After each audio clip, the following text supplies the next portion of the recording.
Doing shaky cam. Well, it is spooky. Yes. Oh, how are you? I'm all right. I'm recovering from COVID, and I'm all clear now. I'm back to work. So it's been a fun few months of hip surgery and COVID, but I'm slowly getting back as long as I don't get hit by a satellite or something else weird happens. It's been quite a year.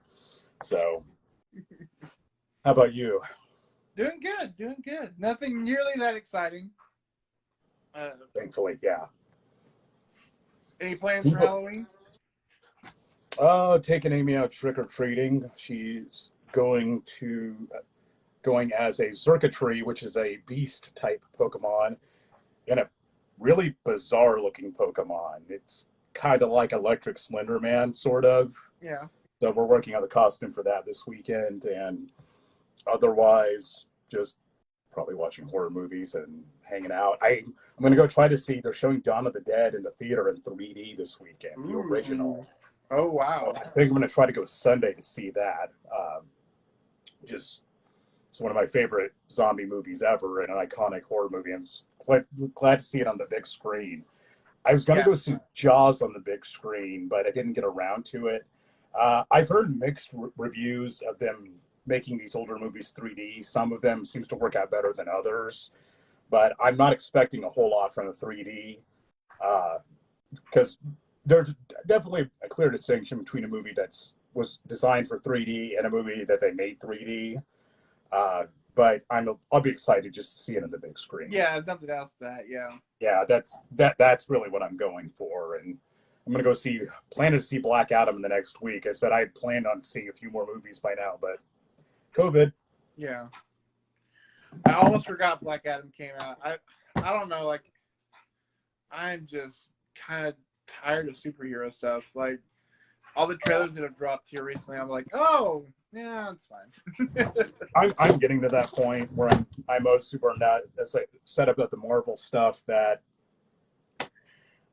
I'll probably watch some of it, but after Black Widow was the last one, I was like, oh, that's interesting to see, mainly because I thought it looked like a fun, like, spy action espionage movie. Yeah. I was interested in it more than like that than as a Marvel movie. Yeah. But I'm looking forward to Black Adam because I really like DC.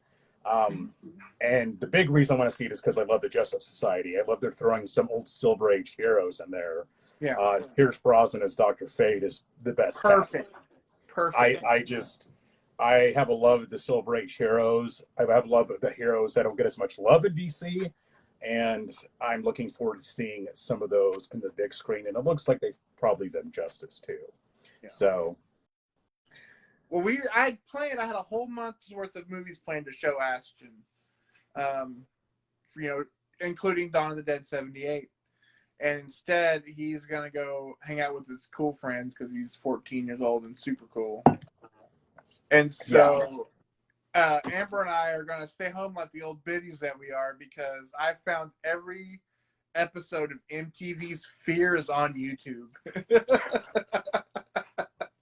Oh, boy. Yeah. So that's what we're going to do. We're going to cook a bunch of food and watch Fear. Until, like, the song Voodoo just bleeds out of my eyes. Oh, my God. You know, you're going to have fun with that? I remember it being very scary in 1997 whenever that show was on the air. 2000? Something like that.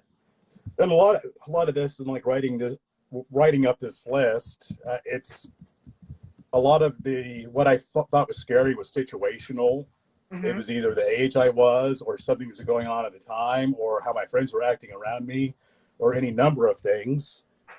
And that's why it's like this isn't a list of people looking for the most objectively scary movies ever. That's not my list. Although you can go to Shudder and see that list. Like, yes, this is these are movies. Yeah, like you said, movies that like all of them generally affected me in some way. Yeah, or they affected real life behavior. And I mean, there's a few on here that are definitely, I would say, were definitely pretty scary and had the reputation of being scary. Some are more like existential dread. Some of them have hit a little too realistically. Mm-hmm. Yeah, but this is another one of those lists that I had no problem coming up with 13 of them. Yeah. And I could definitely do this again in the future. Yeah. Because I got way more in the mag. All right. Hoping you get some popping in soon. Oh, I let a few people on my end know. Tommy and Logan, I know, are going to try to watch it. I don't know if they're going to be able to watch it with us. Right. And again, if it's nothing less than more than us talking for our posterity's sake, that's okay. That's all right. Yeah. I firmly believe if sooner or later we will get our loyal, fanatical cult following.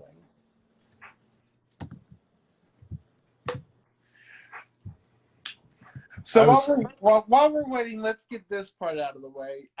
We don't have to review it because I know I can pretty much guarantee where we would be on it. Did you watch The Munsters? No, I know where we talked about it. I didn't get around to watching it because it wasn't mentioned again in terms of reviews. Yeah, I was going to watch it, but having COVID and watching a Rob Zombie movie is too much for me to bear. I'm sorry. So my review for it goes up on Sunday. But I'll give you this. Is this the worst thing that's ever happened to the age of cinema? No. Is it the worst Rob Zombie movie? Not by a long shot. In fact, it's kind of top tier Rob Zombie. If you go in not expecting like the 60s The Munsters, I was getting a lot of the Munsters today from like the late 80s, early 90s vibe. Okay. But Amber and I really kind of had fun with it. It's dumb. It's dumb as dirt. Oh, it's gonna be dumb. Yeah. I did, however, go back. Having fun. And so much so that I was like, if he did see it, he like just goes on a tirade. I was gonna tell you that I also bought it. Of course you did. No, I was watching some of the original series. I have seen the 90s made for TV movie. I've never seen the 80s series. Yeah. The old original series is still a lot of fun. And it's a product of its time, but they really have a lot of fun with it. Yeah. So I grew up watching it, and I still enjoy watching it now. I'm glad it's held up. I guess that's partially why I'm so bitter about that, is because of my general disdain for Rob Zombie, especially Rob Zombie putting his wife in things, going after something that I hold dear in my heart. But I'm bitter about a lot of things in my old age. So what's new? Oh, she's fine. I mean, again, like I understand the nepotism of putting your wife and everything, but then again, I'm also like, well, if I could make movies all the time, I'd put my wife in them. maybe not always as like a number one lead, but way to suck up, Jason. Well, she's sitting right there. Bree, if you watch this, I wouldn't put you in every movie because I love you too much. I wouldn't make you play Lily Munster, but well, it's just I was talking about the Halloween movies, how I think she's kind of shoehorned in there a lot, especially in the second one. But those are the movies where her presence offends me the most, just because it feels so forced. Yeah, they put it in there so much, and I can understand. Okay. I can understand a little bit of stuff with this mom, but it's focused on so much, and it just seems so he can put his wife in the movie. In my opinion, I would take her Mrs. Myers over Baby, because the Betty Boop voice, Baby. Even though I love Devil's Rejects, I hate it's the voice. I can't do it. Yeah, I agree. That annoys me. It's like the Devil's Rejects is far and away my favorite, but there are times in the movie where it really takes you out of it, where she's like Chinese, Japanese, dirty knees, look at these. It's just in that voice, it's like, oh, just stop. I will say, surprisingly, one of the funniest characters or actors in the movie is Richard Brake, who is utterly terrifying all the time. And so for him to be hilarious in that Monsters movie is really fun. I'll get around to watching it. Yeah, it's too long. I will say that's my one critique. It is too long. It's like an hour and 45, an hour and 50. Way too long. Yeah. But having watched some movies from the 80s and 90s, I forget just how nice it is for a movie to go a tight 90 minutes, for them to pace it well, especially given the last 10 years, everyone wants to make their movie these 2.5 to 3 hour epics. And movies were better paced back then, I think, in general. Well, I don't mind a long movie at all. If, I love the Batman being 3 hours, but then I saw like the article today. It was like they're like both all the Avatar movies and something else are all going to be 3+ hours, and I was like, oh my god, those Ferngully Pocahontas remakes don't need to be that long. And speaking of movies I can't bring myself to care about, I feel that ship has sailed in Avatar a long time ago. I enjoyed it. I couldn't care less. I remember we watched the first one when it came out, and I was like, oh, technically, it's great. But it's Ferngully. It's Pocahontas. Yes. It's nothing original. It's nothing special, especially we have so many visually dazzling movies. And I remember they were talking about James Cameron making it a series or a trilogy or whatever. And I thought, okay. Then about 2013, 2014 rolled around, I said, okay, I guess that's not happening. Because I honestly think we are good 8 years past that being relevant. So, and maybe yes, but never bet against Cameron. He's got the track record, which is even more upsetting because I'm like, you spent 20 years making these stupid Blue Cat People movies. I know. You've been making more movies like True Lies or The Abyss. Yeah, because the dude's got talent, and I feel that this is kind of beneath him to constantly do these movies. But they're making him money. If it makes them happy, great. I couldn't care less about another Avatar movie. I don't plan on seeing it, but they won't need my money. Yeah. No, it'll probably do pretty well. A lot of people from our generation will go see it, but oh well. Well, I was thinking we should probably do the list first. I know the movie review for Barbarian, if no spoilers, is going to be probably pretty brief. Because it's going to be, if we're going to avoid spoiling anything, and I don't want to spoil it for anybody. No. We're going to have to be awfully vague about a lot of things. As you know from seeing it, that I don't want to deprive anyone of that experience. Mm-mm. But we will discuss that after all this is over. I guess you ready to get started, just you and I? Or never? Why don't you start us off with your number 13? All right. We're going to start with number 13. And I went ahead, in case you are on here, and you're not that movie, Tom. You can't spoil. That's the one good thing is like the horror community came together and was like, you know what? We're not going to spoil Barbarian for anybody. So I stand by that. I did include places where you can stream these movies if you need something to watch on Halloween. And you're not going to be like me and spend your Halloween watching a 20-some-odd-year-old reality show from MTV. But number 13, I have Robert Eggers' The Witch. I love this movie because it's utterly terrifying, not in necessarily that it's the scary factor of the movie. It's more of, man, being a pilgrim would suck so bad. Wouldn't it? And especially if they're religious fanatics too. Like, oh, what a terrible life this poor girl leads. You're kind of happy when the devil shows up. Like, good for her. Something interesting's happened. Wow. But no, it's an amazing film to watch. I absolutely love it. All the portrayals and the characters in it. Anya Taylor-Joy, that weird lady who was on Game of Thrones that plays her mom.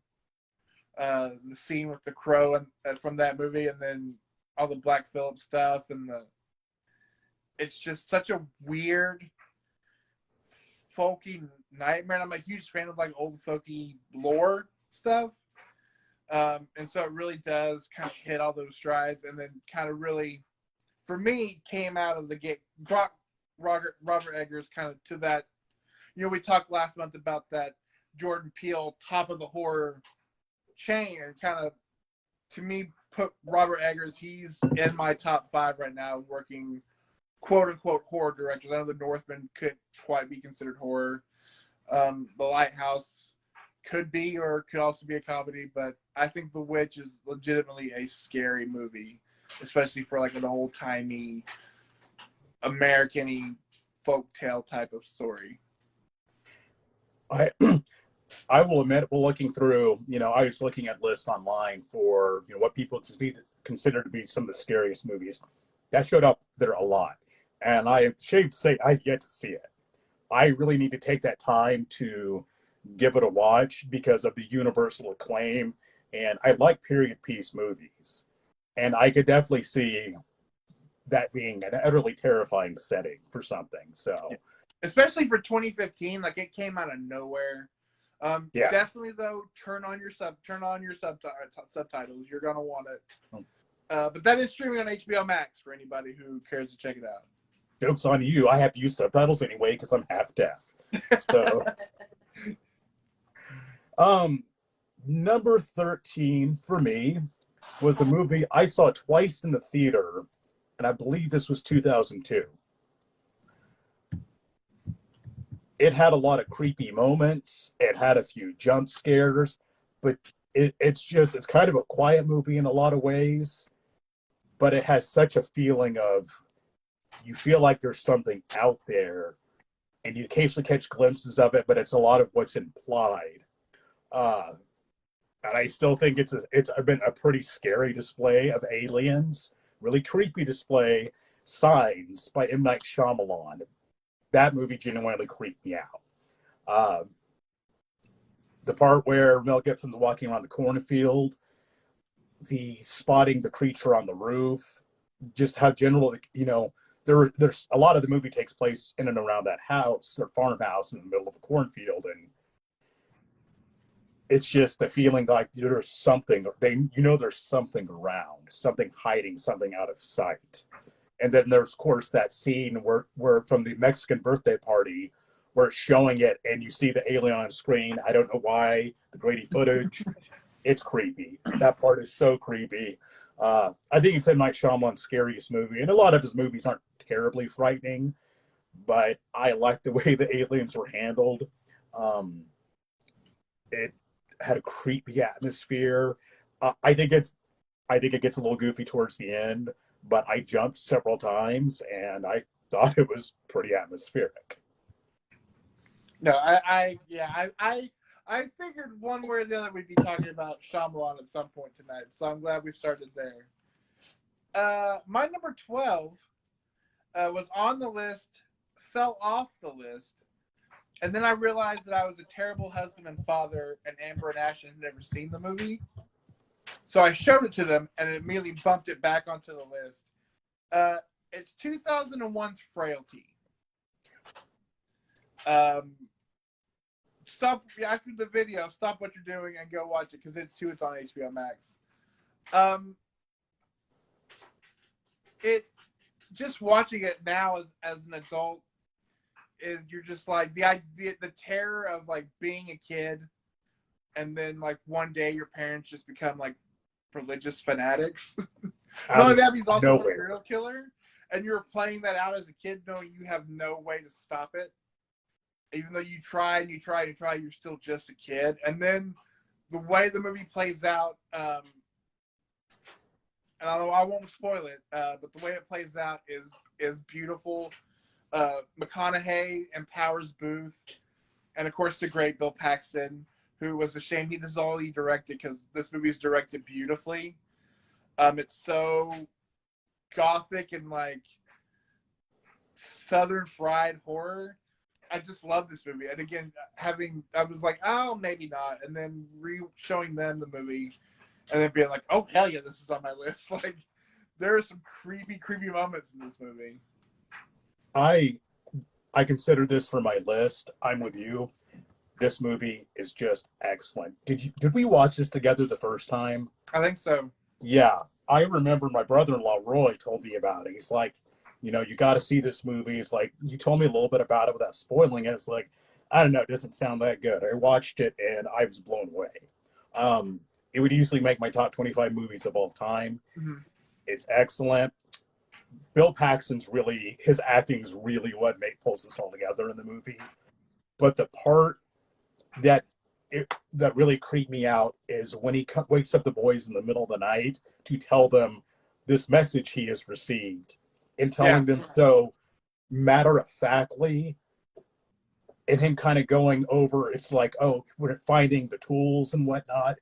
It's just, oh man, it's creepy because you're seeing it from these kids' perspective, like, what is going on? What is he talking about? And how frighteningly real it gets. Yeah.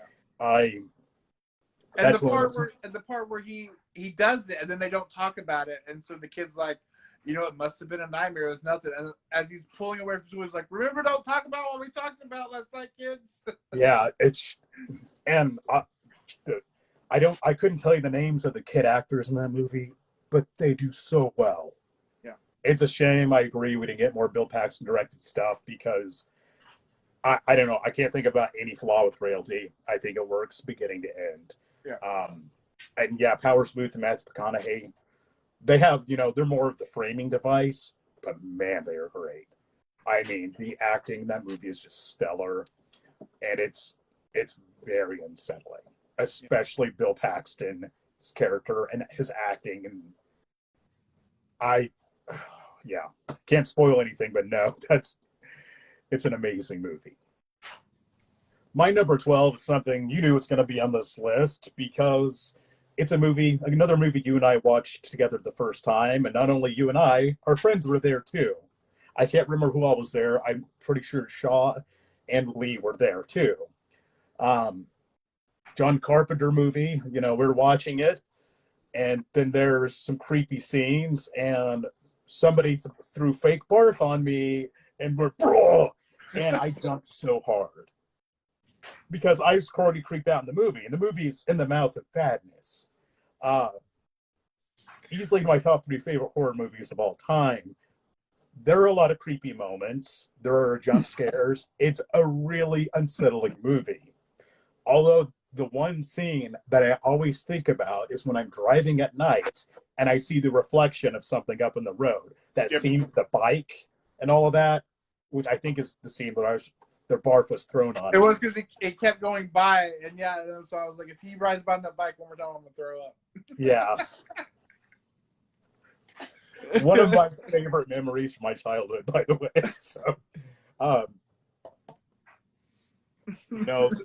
movie about an author or this guy trying to hunt down this mysterious author whose books appear to be making people go crazy. That Sam Neill's great, and just again, nothing I want to spoil for anybody, but it's one of the most perfect horror movies ever. It's creepy, it's wild, it keeps on ramping up the insanity. The practical effects are fantastic, and there are a lot of good scares in it, and a lot of things that come right out of left field. It captures, while it's not a Lovecraftian story, it's not a Lovecraft story, it has that Lovecraftian feel very much. It is one of the most clearly Lovecraft-inspired things that's not actually based off of the story. We should probably do a John Carpenter retrospective sometime and talk further about it. Oh, yeah. It's great. And this one with the memory attached to it itself, watching it together, and you all scaring me makes it so much better. I figured that'd be another spell. I wasn't sure where. Had to be. All right. So my number 11, I'll tell you right now, it's for free on Amazon if you have Amazon Prime. I am not a huge I enjoy. There are several of them that I enjoy. I'm not a huge fan of found footage. You have to be able to do it right and tell me why you're filming. Is my big thing. But also, usually when Amber and Ashton go, if I have to work and they go out of town for the weekend, my cool hanging out by myself as a grown adult man is I will fold laundry and watch a true crime documentary on Netflix. And then go to bed terrified that somebody's going to murder me in my sleep. And so when you're able to combine those two things into a found footage movie, you get the Poughkeepsie tapes. And it is legit one of the scariest found footage movies you will ever see. I know there was a lot of, it was hard to find. I think kind of built up kind of the lore of this movie, which kind of helps it. Because it is very much, SWAT team raids a house. They find a woman in a box under the bed and just miles and miles of VHS tapes of this serial killer videotaping him killing and then psychologically torturing this woman for years. And it's all played like a true crime documentary. And it's utterly horrifying to think about it being real. It's worse than the Dahmer Files or that stuff you see, the Netflix, Mind of a Serial Killer movies. Yes. Because and God bless the woman actress, because he puts her through what looks like utter hell for this whole movie. And it's just uncomfortable. And again, if I'm watching a found footage movie, you have to tell me why you're filming. Yes. And using this way of it being kind of a faux documentary, which I have one later we'll talk about, really gets me and can really push that fear button, especially if you're watching it late at night by yourself and you're into true crime stuff. Yes. It's horrifying in that scenario. That's been on my list for a while on Amazon Prime. I haven't got to watch. That seems like one of those movies I need to be in the right headspace for. Oh yeah, I've heard it's pretty rough. Hence why I've yet to see it.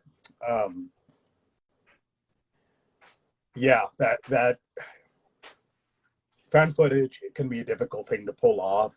After the Blair Witch, everybody wanted to do found footage, and they've been known to varying degrees of success. I don't think I have any found footage on my list, but there are some that are quite well done. I mean, not as scary, but Cloverfield, I think, is an awesome found footage movie. Oh yeah. So that's one pre-recommendation I'm gonna prioritize seeing. Well, next one's not found footage, but it is a documentary, and this one's scary in an unconventional way. I working night shift a lot. I tend to watch a lot of documentaries, and I've seen this one twice now. I can see it being frustrating for people because if you want a lot of clear answers, this isn't the movie for you.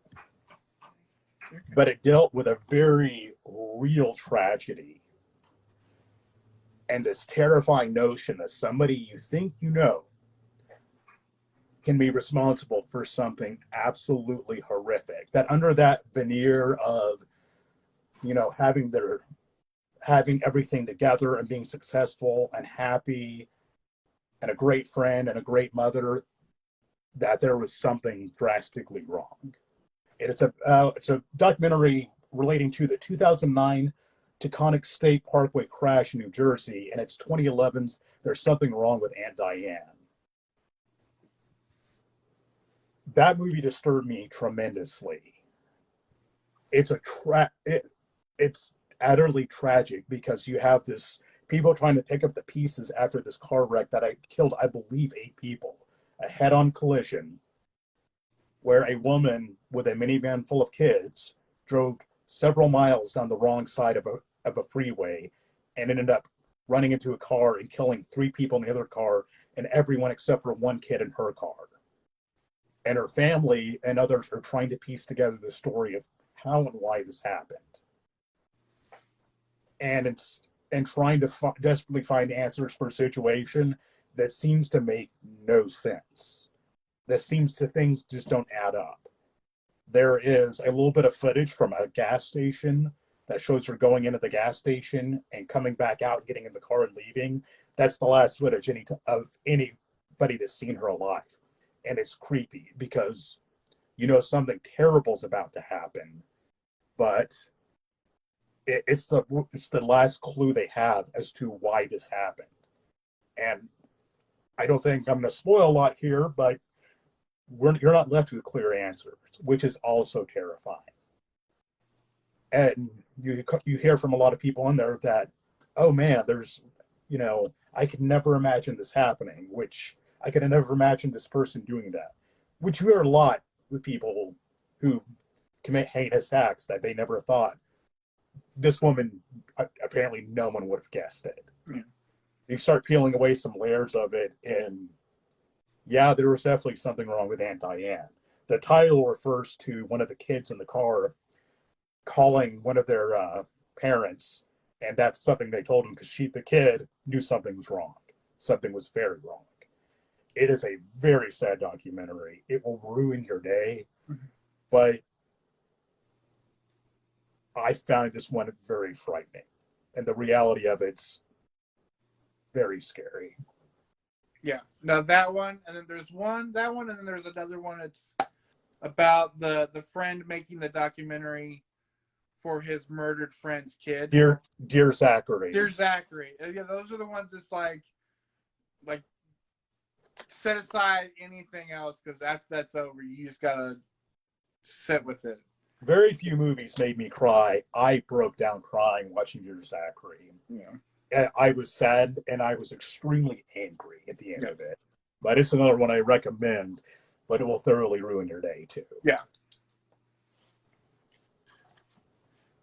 All right, so we're in the top 10. This one, unfortunately, you have to rent on Amazon, but it's worth it. Or go buy it. It's 2001 Session 9. So the story for me behind this is Nick and Shaw were roommates in college, and I went to go visit. And I have great timing because they both had dates that night. And so I was left alone in the dorm rooms over at Altus. And Shaw talked about it a million times. Session 9. Because I think was that the one where you couldn't remember what it was called? That's one of them, yes. So I'm like, okay. So I turn off all the lights in that dorm, set in the chair, I pop it in, and I'm watching it. And I'm like, this is scary stuff. But also, the way the dorms are set up, their dorm was right. They exited the dorm, small balcony, like common area. And there was a bunch of girls playing a loud board game. And there's a pivotal scene. It's one of the only jump scares in the movie. When the one guy's down digging stuff up after hours, and he comes around the corner. And there's a loud musical sting. And I don't know what game they were playing, but something happened that changed the dynamic because they all screamed. And I almost shit my pants. And since then, Session 9 has been a terrifying movie for me. I love it, and I've seen it a bunch. It's one I recommend for anybody because you have great performances in it. Plus, anytime I can watch David Caruso, just be David Caruso in a movie, I'm down. But that movie has legit some of the creepiest moments, creepiest dialogue, and those tapes, man, when you hear the voices on the tapes. Oh. Woo-wee! Buckle up. I remember Shaw raving about that movie. And it's another one of those, couldn't remember the title. There were a few movies. If y'all told me about a movie, I would doggedly pursue it to try to figure out what it is. Looking books, that's one we figured out. And man, you're not wrong. That is one of the freakiest movies I've seen. I thought about that movie about an hour ago. But I'd already had my list made. It's like, I'll just stick with what I got because I was pretty certain one of us was going to mention it. And I don't know, the one scene that really gets me is on this, I think it's either on a stairway or a hallway, and the lights are going out. He's in the middle of it. The light, and he's running? yeah, the lights are going out. That scene man, it gets me. I I mean, in just the setting of a abandoned mental institution, it works. I It's got a small cult following. I really wish it was more well known because man, that is a freaky movie. Yeah. And those recordings, jeez. And the ending, that gut punch of an ending. Oh man. Really. Oof, criminally underrated. So my next one's a more modern movie and one that I think people found more conventionally scaring. It uses found footage found footage stuff within the movie, and these segments of this film reel are really unsettling. The beginning opening scene of the movie showing one of these film reels is really unsettling. I think the creature, this being Bagul, is a pretty, until the very end, is really frightening. And just the way it's shot in the house. I'm talking about Sinister from 2012. This creepy house where all these things happen. This guy with his family in there. You know, finding the reel-to-reel camera playing, and just it has so many of these quiet, creepy moments. But watching those home movies, it's just, I heard it described as kind of like it makes it worse because you see these people going through it, and it's like they don't even have a voice in their final moments. It's just that flutter of the reel. It makes it, you know, in the poor quality, it makes it more terrifying. I I don't know. I think it's really spooky. I haven't watched it since. I've never seen the sequel. I heard the sequel wasn't that great. I think for a, you know, objectively scary movie, this one's up there for me. I really like Sinister. Love Ethan Hawke. So, yeah, I don't know if you have anything to add to that, but it's legit scary movie. No, I don't think I remember back because I remember going to see it in the theater because Amber, they were having like a girls all hang out and we're gonna learn how to crochet night, and I was like, cool, I'm gonna go to the movies. And so I went out here to see it, and I was the only one in the theater, and was just like, oh man, I gotta drive home now. Like, no way. But yeah, no, from that opening shot, it's like I don't know what's gonna happen. And again, yeah, there's just the couple of like weird like Bagul stuff at the end is kind of like, that's weird. Yeah. But to me, it's a night terror scene, man. That'll haunt your dreams. And I like the design of Bagul too. Mm-hmm. I think he just looks creepy. And I mean, and the idea of somebody coming after your kids, as you know, as a parent, that's really damn scary. And that adds another layer to it as, you know, you get older. Yeah. All right, my number 9, we're back in Shyamalan town because we're going to talk about The Sixth Sense. Now, this isn't a scary movie to me, aside from 2 scenes. And one is a dream, as a nightmare I remember always having as a little kid, which is you go to talk to one of your parents who then turns around and it's not your parent, but you're in your own home. So that scene with the whole, like, number one, you're like, he's got to go pee. You got to pee. You can't pee in your bed, but you're scared. So you got to do, like, the hallway dance to get to the bathroom. And then you hear that noise in the kitchen, and that dinner is not ready. It just, terrified me to death. But then it keeps building to that scene where he gets in the tent, and the stuff's popping up above you. And then when the camera comes down and the little girl she's behind him and vomits. Oh, it's man. Like a 1-2 punch, man. I can't. Like I said, the movie's great, and I saw it long after, like I saw it on tape, so it had long been spoiled, so I wasn't like blown away by the ending. But that whole like 10-minute segment, man, is just nightmare inducing. It is. It's Ghost done really well, and it throws you right into the deep end. And actually, because that home invasion scene at the beginning is also really freaky and unsettling. Donnie Wahlberg not looking like Donnie Wahlberg, and just the way that unfolds. He's proto done it. Yeah. And the one that always stuck with me is when they're in, I believe it's the school, and you see the people there hanging, Mm-hmm. and it's just there in the background. That's top tier creepy. Yeah. I'll be back in just 1 second. Yeah. He got too scared. What about some of you guys? Anybody guys in here watching? What are some movies you remember? Anything too scary for you? Yeah, don't watch Sinister 2. It's I don't know. It came out like that. Goodnight Mommy was all about twins and getting fooled by them. Which is why I don't trust twins to this day. But what say you? You got any movie that just scares the pants off of you?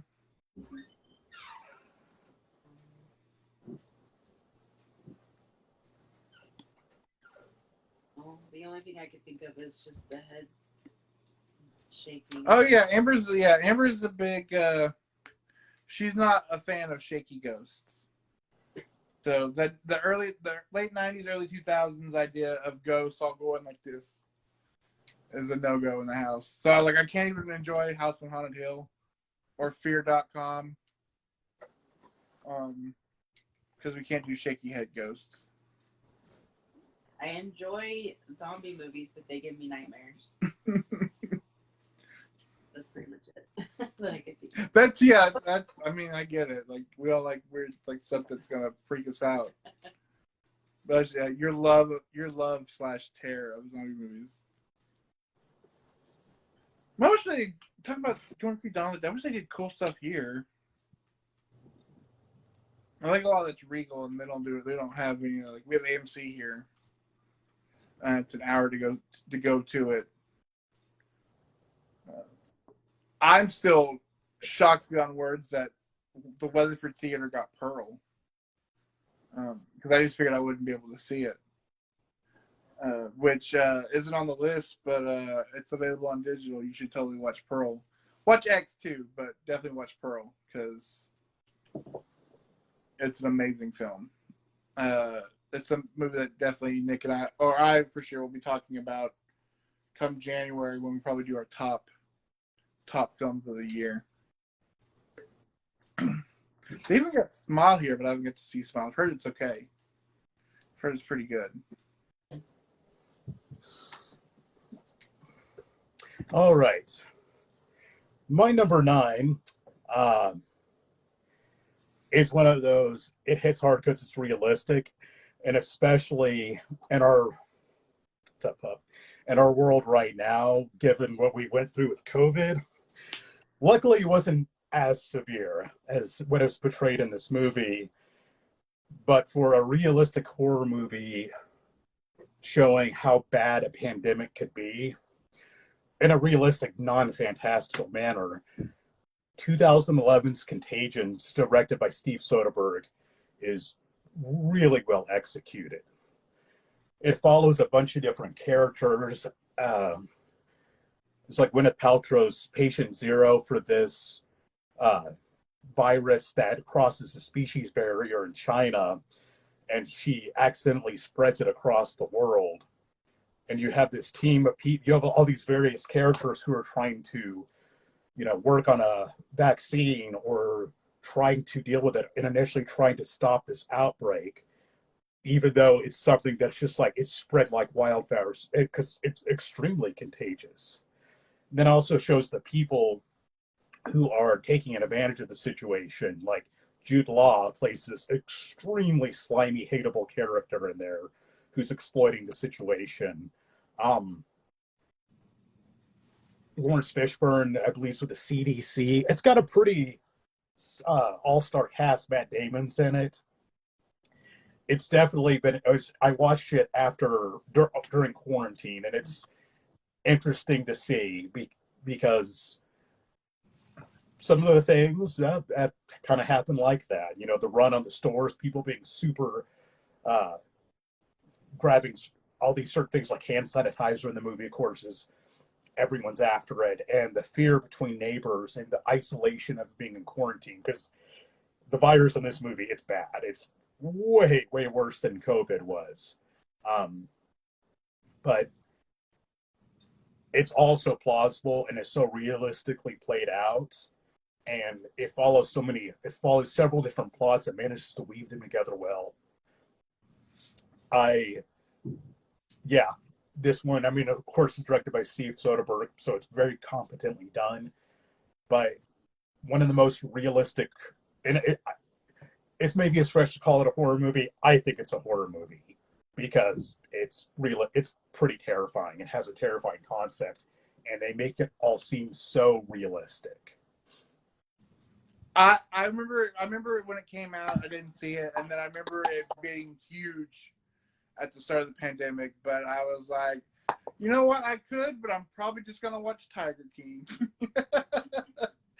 But so I have not seen it. But yeah, Soderbergh is great. So it's just that I remember it being everybody talking about it. I'm like, really, I don't know that necessarily now's the time to watch it. Maybe let's get a few years past this, and then I'll give it a gander. Yeah. But ironically, we are both on the same page here with realistic depictions of dealing with disease and stuff like that. Mine is a movie that I love that because when it came out, it was marketed as like a zombie type movie. Completely destroyed it by critics in the box office because it's 100% not that, but it's one of the most realistic post-apocalyptic disease movies, and it's just a gut punch, and it comes at night. 2017.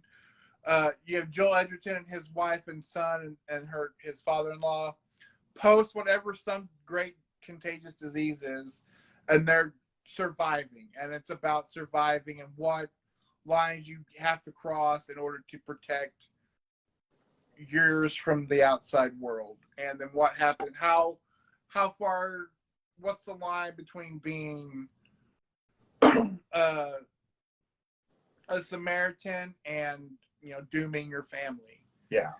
And it's a real rough, like, quiet ride home from the theater type movie. Like, you gotta kind of sit with it, because it definitely builds to a crescendo that it really is just a punch in the face.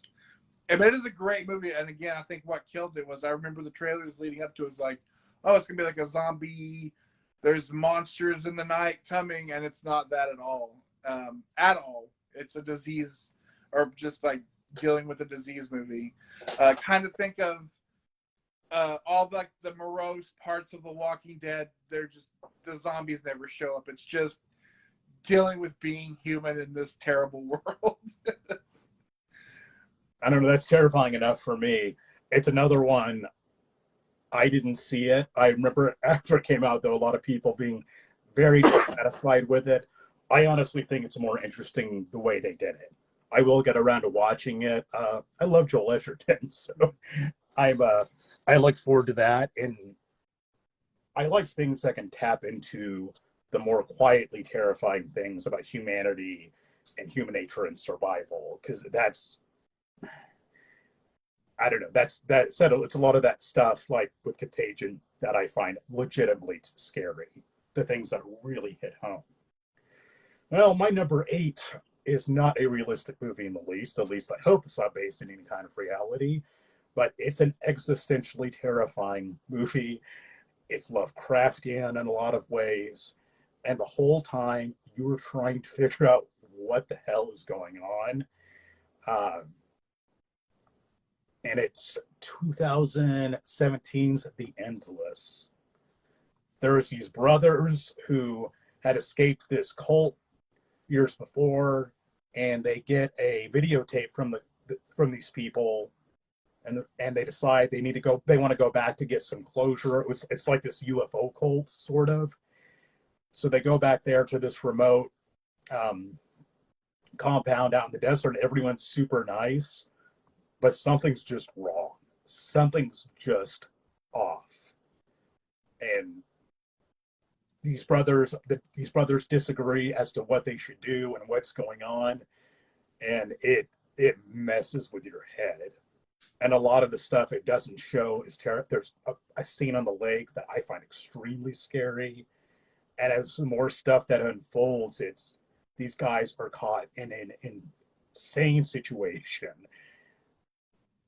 Again, don't want to spoil anything for anybody there.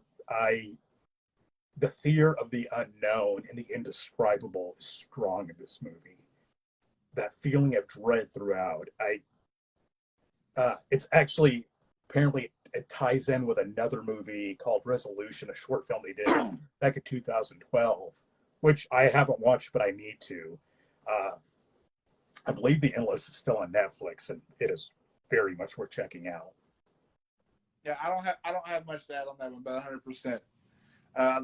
Those guys are great. I think they're supposed to be working on something new, but I can't remember what it is called. But no giveaways, but check out. Yeah. Yes. Keeping this fun train alive. Talking about gut punch endings here. We're on a roll. The Mist from 2007. Man, not only that, before you even get to that ending, growing up, small town, working in a grocery store, you saw the same people all the time. Life was pretty boring. And the idea of just a few bricks fall out of place and everybody you know just goes insane. And then also dying at your job is a terrifying thought. You don't want to be there forever. But no, man, up until that, and just how quickly fanaticism takes over. Marcia Gay Harden in that movie, you've never wanted for a villain to die so grandiose. Honestly, kind of underrated. Everybody talks about Andy Wilkes or some of the other great Stephen King's villains, but Miss Harmony is utterly terrifying. She's the scariest thing in a movie that's chock full of Lovecraftian monsters. Yeah. And seeing how quickly those things can fall apart and civility goes out the window and things get real bad. And it's just it starts, it starts off pretty quickly into the movie because you're 15 minutes in and then the mist rolls in, and just the unknown of what's going out there. Then when certain things do start appearing, they're terrifying. I think those creatures in the pharmacy are the scariest ones in that movie. Oh my god, spiders with human teeth, man! I can't take it. Oh, awesome creature design. I liked it. They showed a little bit towards the end. It's just a little more of the creatures. Great movie. If you can handle the ending utterly ruining your day. But I remember watching with my dad. We rented it, and so Dad and I were watching it. And of course, you're like, I can't wait for this lady to get it, and she does. And we both cheered. And then you get to that ending, and it was just silence in our house, just like looking at our laps, like, oh my god, like, because that end of that movie, man, is 1 in a million, and it will wreck you. It haunts me to this day. Yeah. That's the reason I haven't watched it with Brie, because I know she's going to be like, why the hell did you show me this movie at the end? I watched it in Iraq on a bootleg, and yeah, I believe I did. Yeah, it's not a Scariest movie. There's time and place to watch it. That wasn't then, but man, it's a haunting movie, and just one of the best Stephen King adaptations, in my opinion. Just excellent if you can handle it. Yeah, for everybody. To this day, if I go to work and it's foggy, I'm like, oh man, is this it? Is that going to be the day? But having both things, having the unknown of what's going on outside and how crazy things are going inside, it's the double whammy. Mm-hmm. Let's see, which number is this? Number 7 is, I think, a modern classic. I think it's one of the best horror movies of the 2000s. And I remember seeing it and thinking, what a great old-fashioned horror movie. A lot of jump scares. That's the thing. I didn't put as much in the way of jump scares on this because I'm so jumpy anyway. That's not really hard to make me jump. But there are several of them in this movie. There's a lot of very creepy scenes. And one scene in particular in a parking garage is crazy. And it's 2009's Drag Me to Hell by Sam Raimi.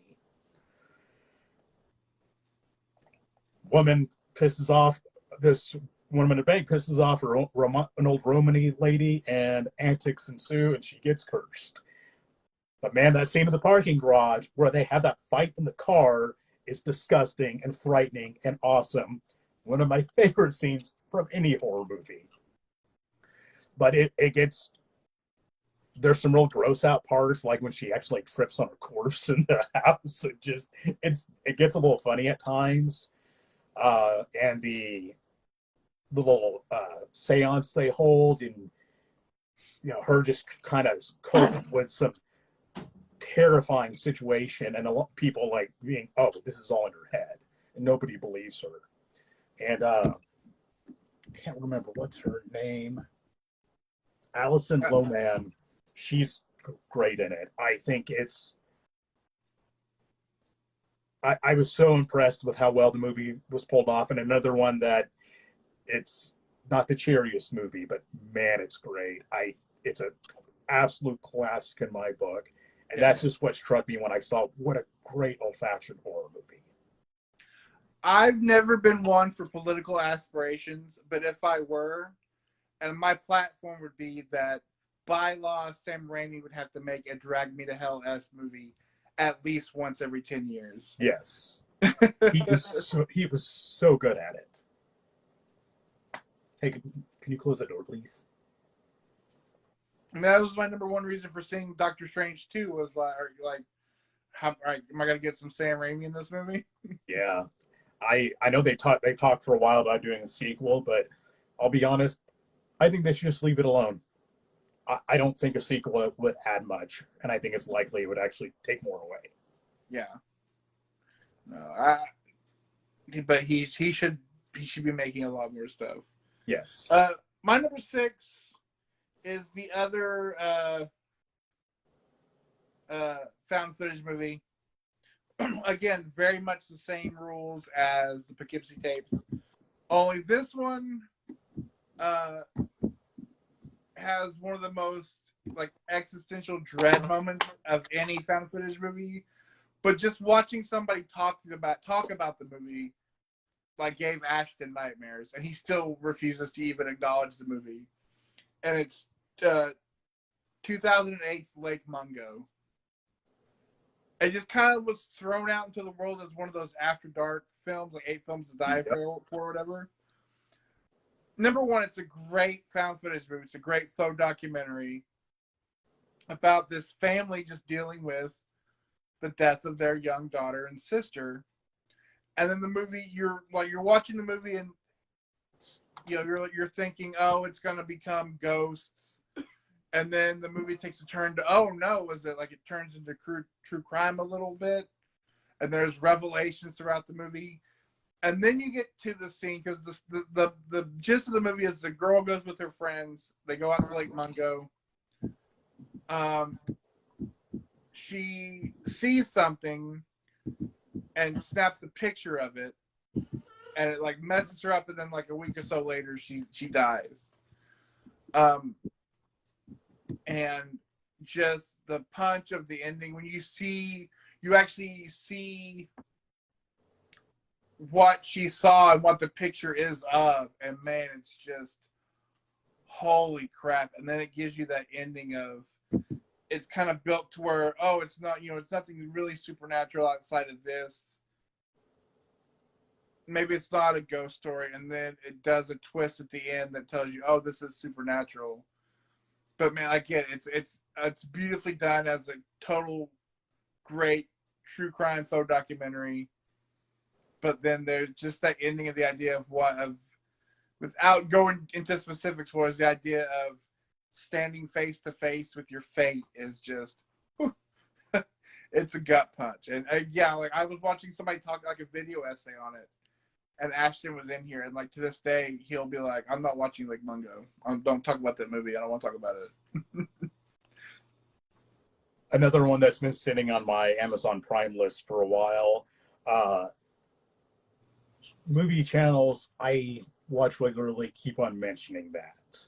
I know a lot of those 8 movies to die for series are kind of, I've seen a few that are kind of forgettable, Yeah. but this one I have never seen a bad review for it. It is universally praised, so I gotta break down and give it a watch. I hear it's a sad and tragic movie at times, so another one I need to be in the right headspace for. But Yeah. I've heard that too. I've heard it's legit scary. And it's on Tubi, which is the best way to watch like weird horror movies that aren't anywhere else. God bless Tubi. So it's interesting when a horror movie can affect things in real life that change kind of the way you perceive things and leave that lasting impression on you. This movie's not on my list, but Final Destination 2 with a log truck. I commute daily to work on interstate, and I pass log trucks quite a bit, and I always speed to get around them because of that one scene from Final Destination 2, and everyone talks about that scene. But that's not on my list. Just it's a good example of it sticking in the collective psyche.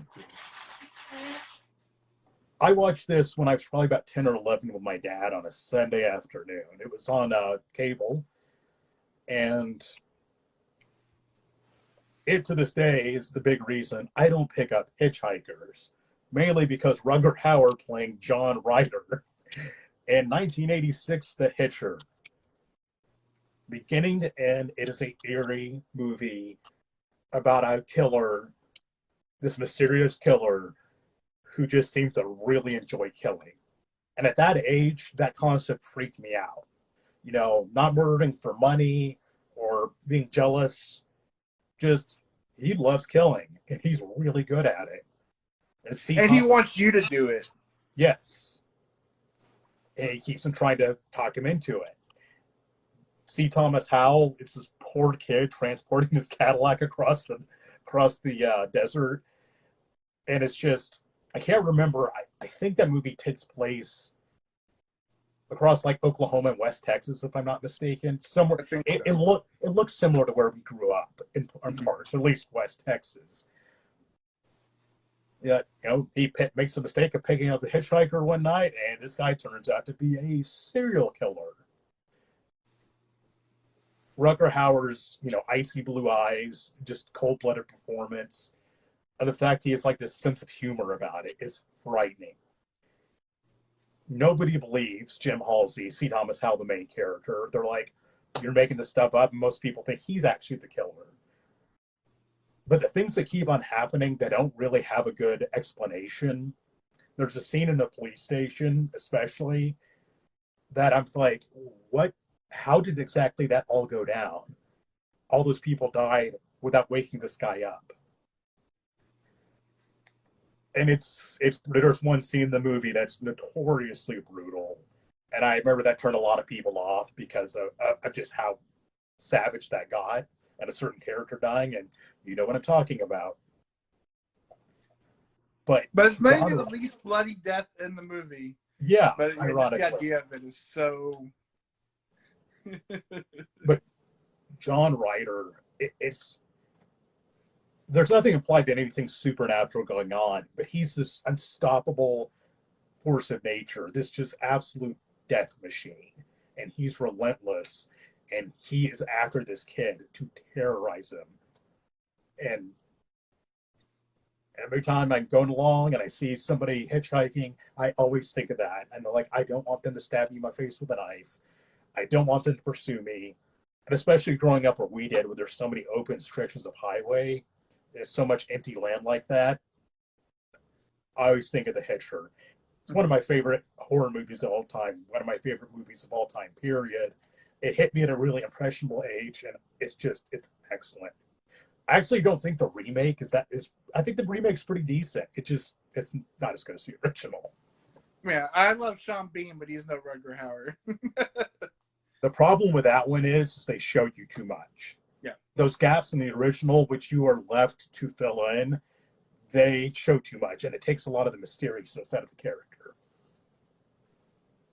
Any love for the direct sequel with Jake Busey? Oh, I remember that. I remember renting that, and yeah, it's bad. It's actually hilariously bad because Jake Busey Hammy in it. I'm with you. I think I finally saw the Hitcher because didn't you have it on cassette? Yes, I think it's I when I did. finally saw it, like high school. It's great, and it's sad like you can't find it anywhere. I finally found a German all region Blu-ray of it. It's just a movie you can't find anywhere. I don't know why. That's a shame. Because it's so good. It is. So we're entering the top 5 now. And I will tell you this, I'll be 100% straightforward with you. 4 through 1 all have scary moments that affected me then, affect me now. How about you? My number 5 is the last time I can remember sitting through a movie and through the whole movie not being able to breathe. Absolutely just like your stomach crawls up into your lungs and you cannot breathe. And it's Green Room. Rest in peace, Anton Yelchin. Oh man. Man, this movie is brutal. In its atmosphere, in its meanness, the fact that your childhood hero, whether you're a Trekkie or an X-Men fan, is just murdering people left and right. But, the scene, and I've never had more fear of a box cutter in my entire life than that movie. Those 2 scenes, one with Anton Yelchin's arm, and then one where it's not really a spoiler, but that one character, they essentially just like unzip with the box cutter. Oh man. But yeah, it is a wild hell of a ride that, again, an hour 40 minutes that I didn't breathe through the whole movie. It was just anxiety, like just pounding in your skull for the entire runtime of that movie. It's excellent, and the idea of being caught out in basically a neo-Nazi compound surrounded by them. So much of the movie takes place in that room, and they're trying to figure out how they can get out of this situation. Excellent movie. I was late to see it. Man, it's good. We lost a true talent with Anton Yelchin, and that's a shame. But it's a movie. You see in like blurbs and whatnot, they talk about a movie being nerve shredding. It's truly a nerve shredding movie because you're tense the entire time watching it, which will describe another movie that's coming up on my list a little later. But next up is another one that it's a creepy movie, but this one has another funny story with me behind it. So when I was growing up, I wasn't allowed to watch R-rated movies out of my house, but that's why we hung out and watched R-rated movies. It was Thanksgiving break 2002, and my parents had gone down to Houston to see my aunt and uncle. So I had the house to myself. So I decided I was going to rent Halloween from 1978. And I sat there in the dark watching Halloween, and it's legitimately a creepy movie. The music, just the quiet minutes of Michael Myers. It's not one of those super gory movies. It doesn't have a super high body count, but there's a reason it's one of the standards of the slasher genre because it's just that good. You can say whatever you want about any of the other Halloween movies that came after it. The original Halloween is damn near perfect. And of course, John Carpenter, favorite director. Just a well-done slasher movie. But what happened that night was, watched the movie, and I went to bed. I had my own telephone in my bedroom. And apparently, I think I left my phone off the hook. And given the fact that this is the first time I've been left alone in my house, my parents were calling in to check on me. Well, they couldn't get a hold of me. And it was 11:30, midnight, something like that. I'd fallen asleep. And at this point, you remember, I lived in that trailer house out in the country behind a fence and a locked gate. So we called it the compound because not just anybody came in there. It was pretty secure and out of the country. All of a sudden, I hear banging in my window and there's headlights shining outside the house. I super freaked out because it's banging like it's the police on the window. So I grab a handgun that my dad had left me in case I needed to protect myself. And I went over there and I was half awake and I answered the door. And it was my brother-in-law, Roy. He's like, hey, apparently my dad had called him in the middle of the night to come over and check on me. And he was, I feel bad to this day for him having to do that. But I was just like, I was like, someone's coming to get me. Oh my God, what's happening? It was the perfect storm of watching the right movie in the right situation to freak me out. I ended up calling my dad and letting him know what happened. Wasn't a big deal, but oh man, that's one that is just the timing worked out so perfectly to freak me out. It sticks with me to this day. Also, Halloween's great.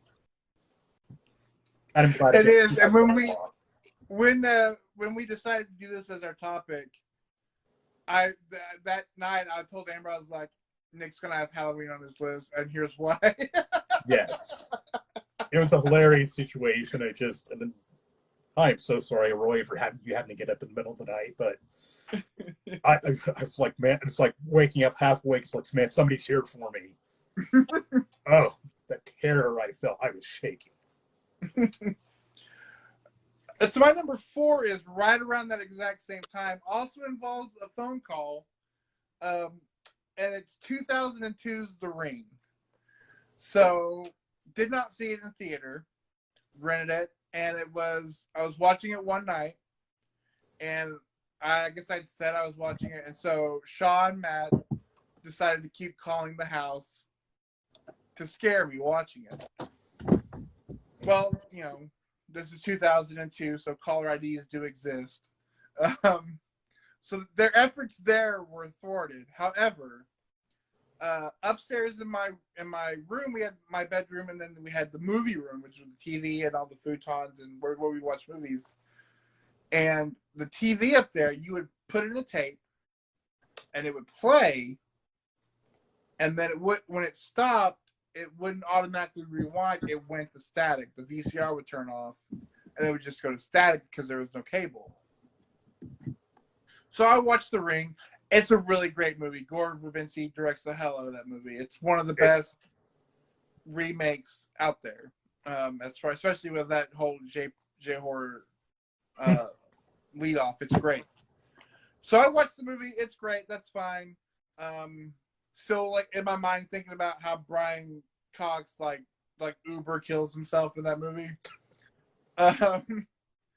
Go to bed. I'm like, I pop in a tape. I want to say it was Blade. I don't know what it was. So something like that. So I pop it in. I lay on the futon. I'm dozing off. I go to sleep. I'm awakened out of like just sheer terror because the movie ends. The tape turns off. The VCR turns off. And the TV just starts screaming static at me. So I scared the pants off of myself. And to this day, every time I think about The Ring, I think about, oh, you remember when you almost like had a heart attack at 16 years old?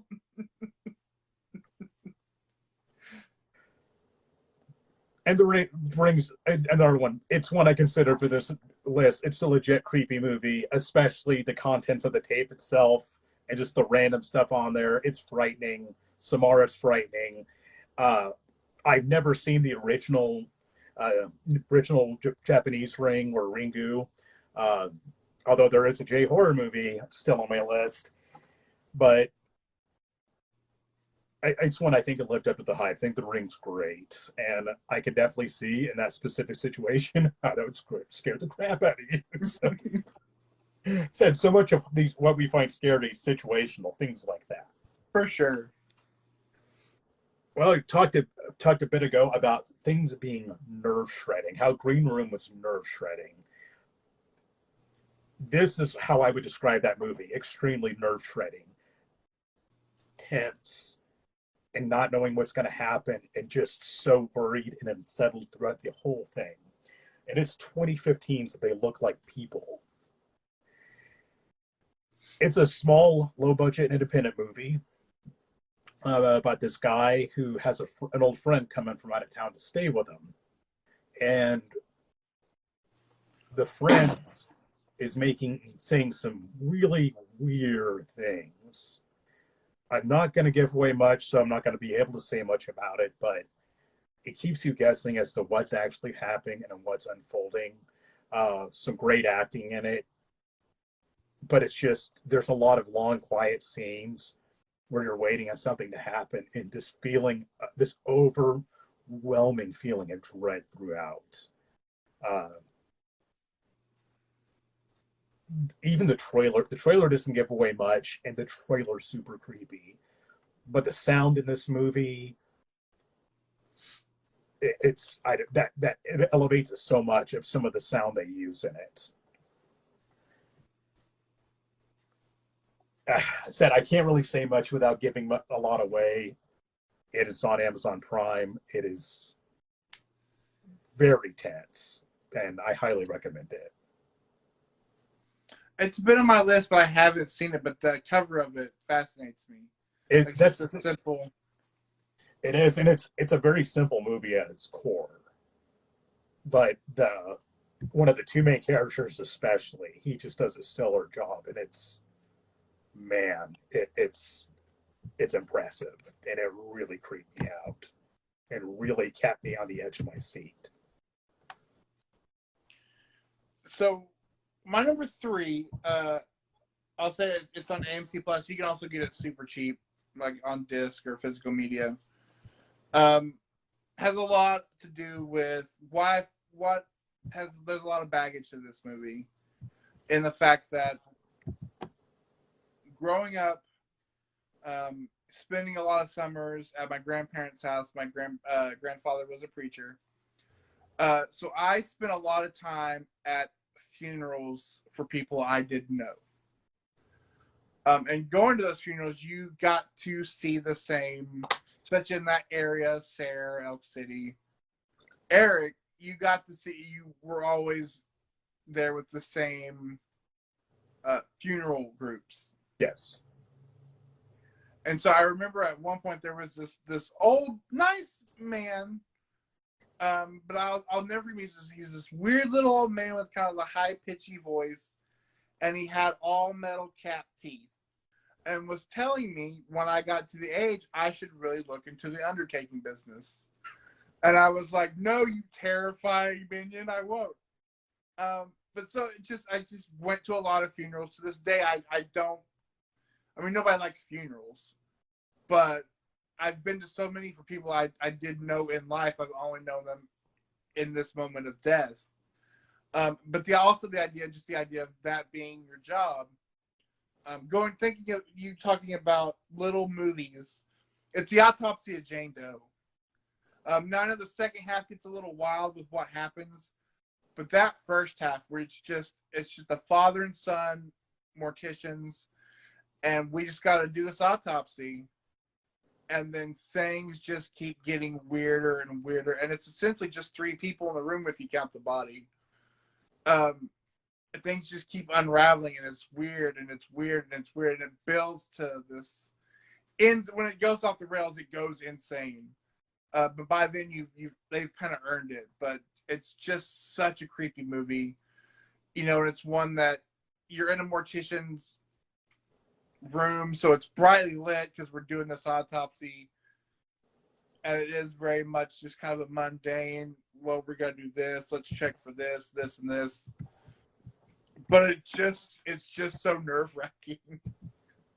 And then again, when you find out what the supernatural element of the movie is, it goes for it. And then when things get when it takes that, I kind of now refer to it as when it takes that malignant turn,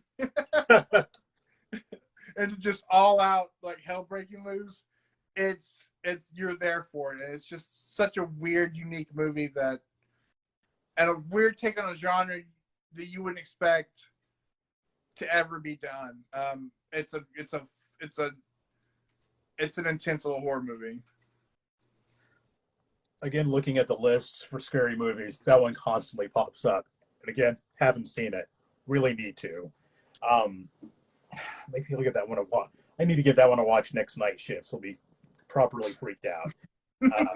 I like those simple, small movies that make the most out of a small setting. I don't know why that's more terrifying to me in a lot of ways, which is why I found this movie extremely creepy, my number 3, and unsettling because it just takes place in a house in Japan. It's 2002's Ju-on: The Grudge.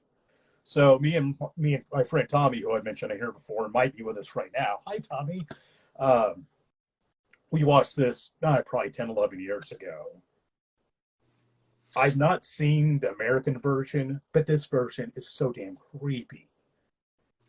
And so much of it's the noise in it, kind of like I was mentioning, they look like people. That strange guttural sound you keep on hearing. And then just something will show up and it's just out of nowhere, really freaky.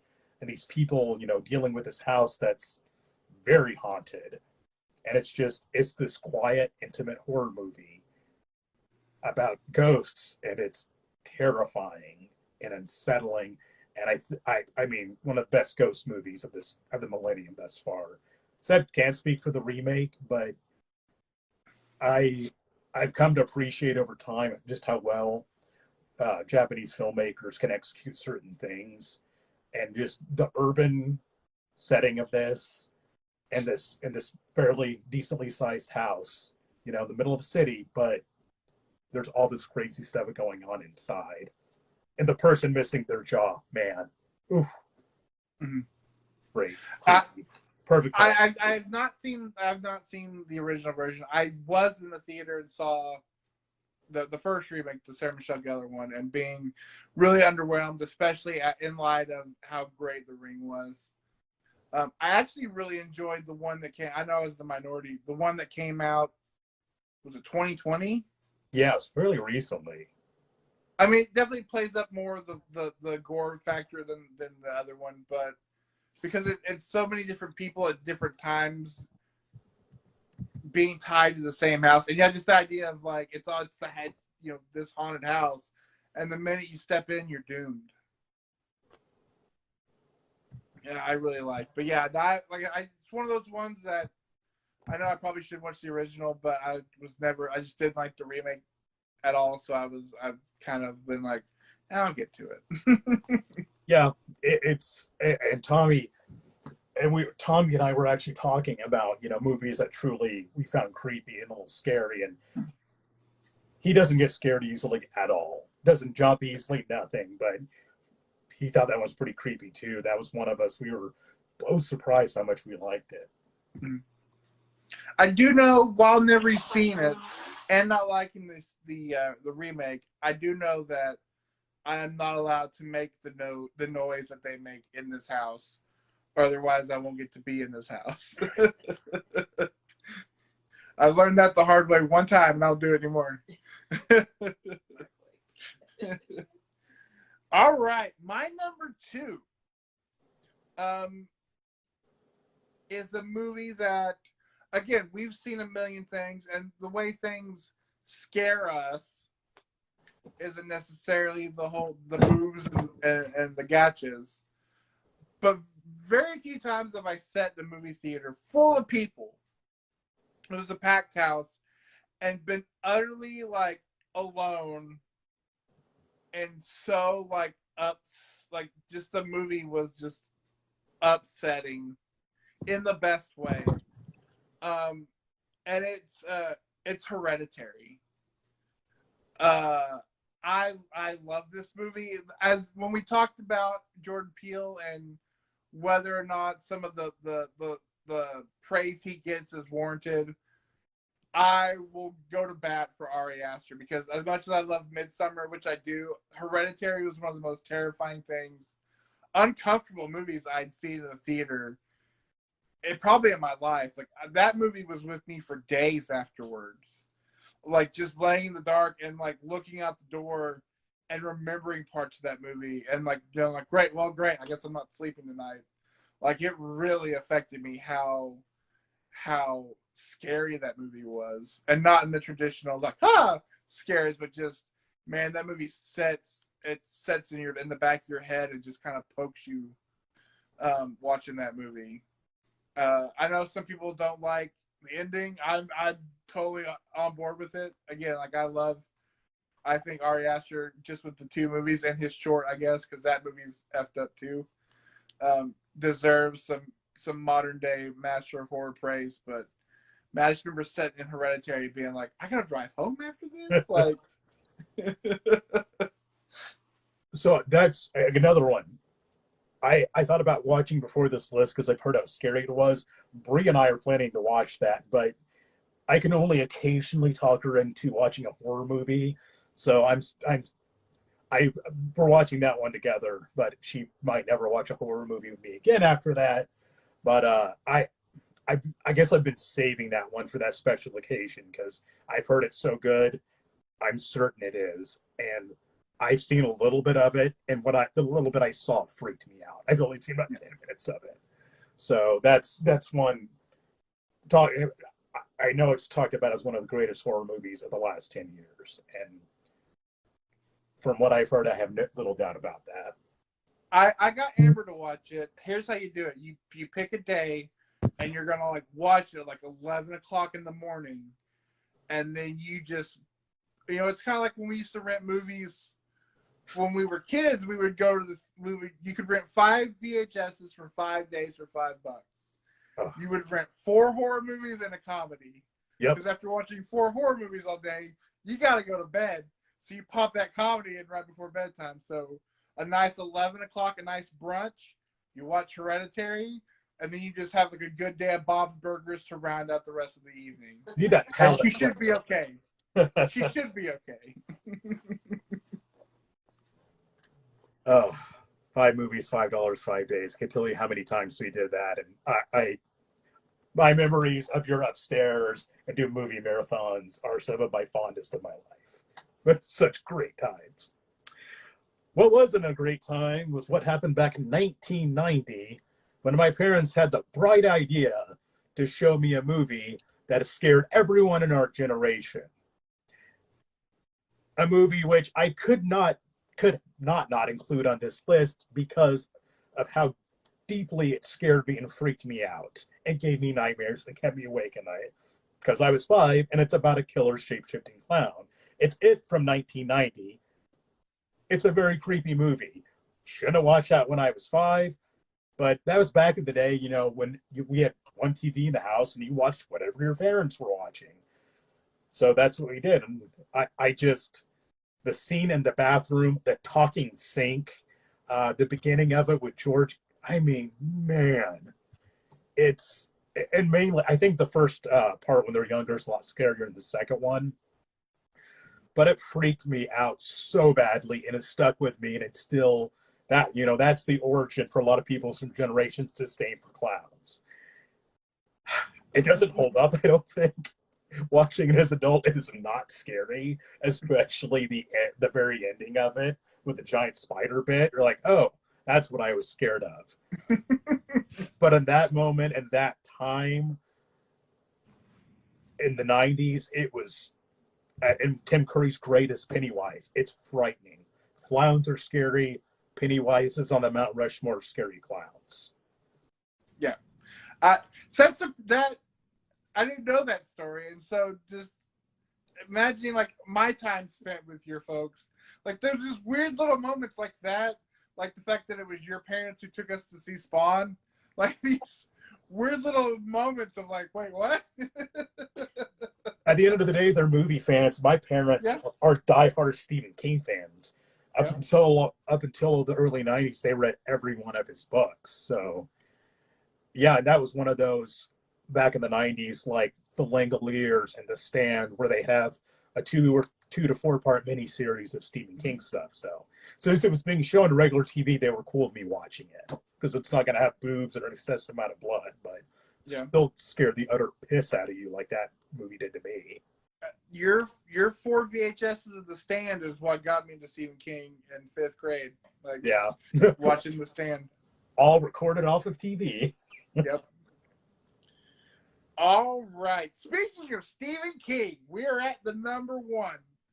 And this is a movie that nobody talks about. They certainly don't talk about it on any list of the scariest movies ever. It's probably not even listed on the best Stephen King adaptations ever. But this movie has a scene in it toward the end that to this day, when I think about it, I shiver. And it's a movie that, speaking of watching upstairs at my house, we rented it one time on a whim. It was just you and I. And it was a little bitty movie about a vampire with a private plane called The Night Flyer. And that's what the movie is. It's about a tabloid reporter who's played by the excellent Miguel Ferrer. He's a total scumbag, and he's on the trail of this serial killer who flies the plane late at night and lands in rural airports. And he's a vampire. And it's just kind of, okay, you're with it. But then there's this scene at the end that I haven't watched it in a while, so I can't remember what, like, it just kind of comes out of nowhere to me, where the movie goes black and white, and he has this like Faustian hell vision in this like airport full of dead bodies.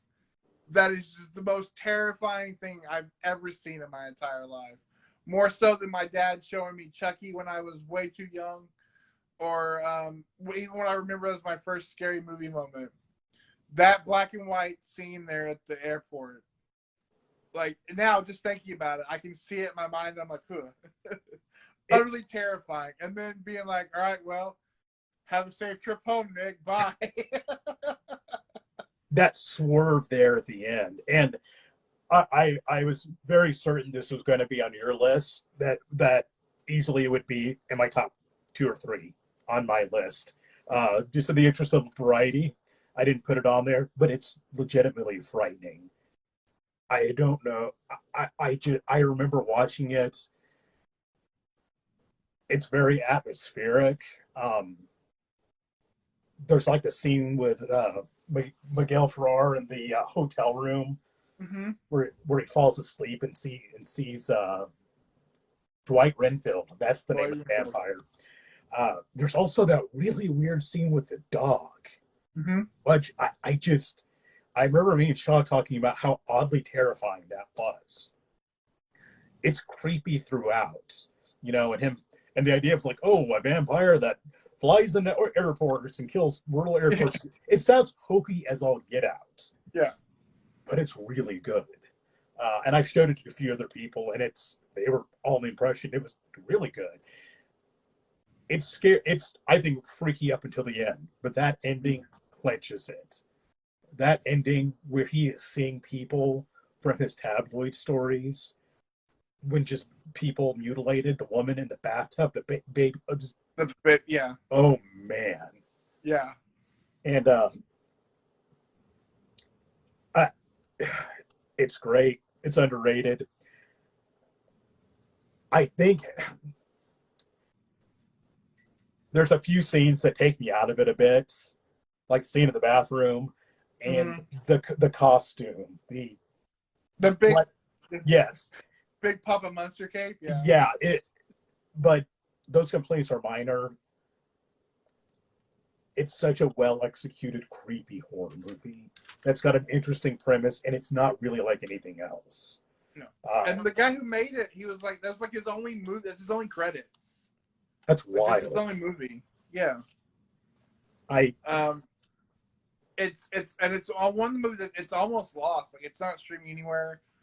It's $15 to $20 for a DVD on Amazon. Buy it. Yes. It's 100% worth your time. I found it at a gun show and snatched it up. And I think I showed it to my friend James. I think Tommy watched it with me also. Creepy. What a great, interesting vampire movie.